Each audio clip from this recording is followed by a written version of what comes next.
guys, Lisa DeHart here, 3 Minutes with a Maine Guide. We got smoke on the water and an update on the hot tent.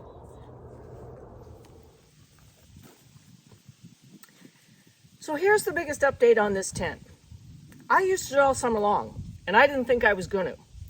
But it turned out to be, of all the guides tents I've had, it turned out to be the fastest to put up, the fastest to take down, the lightest to carry, all because of the single pole.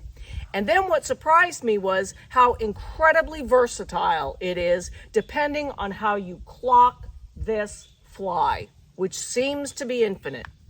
So this turned out to be my favorite warm weather, clear, star-filled night because my bed sits right in here. I can roll the stovepipe jack up and literally have a skylight over top of my bed. It was stunning the times I did it this summer. So I've got the electrical tape to make it a little faster because it can be kind of confusing. I'm going to just color code the blue for the warm weather position for this tent fly. And then I've got the red that I'm going to color code for the best position when it's cold. And I have the stove inside.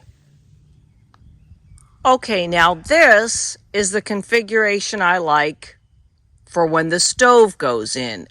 And this is not how fire hiking tells you to do it. But I like it like this because the stove sits here. You can see the stovepipe hole, and you don't lose a ton of real estate since that mosquito netting won't open. I also loved spending storms in this.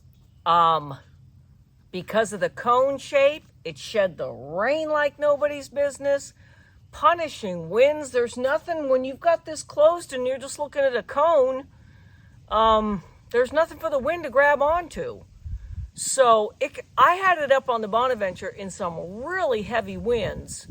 One time at night, a storm blew in, and it was fabulous. I never worried about any of it.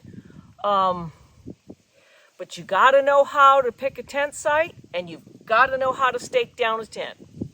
And the stakes that came with it are a joke. You got to dump those, and you got to get stakes that are at least 10, 12 inches long. But other than that, I have loved running this tent. Now, I have to do one caveat.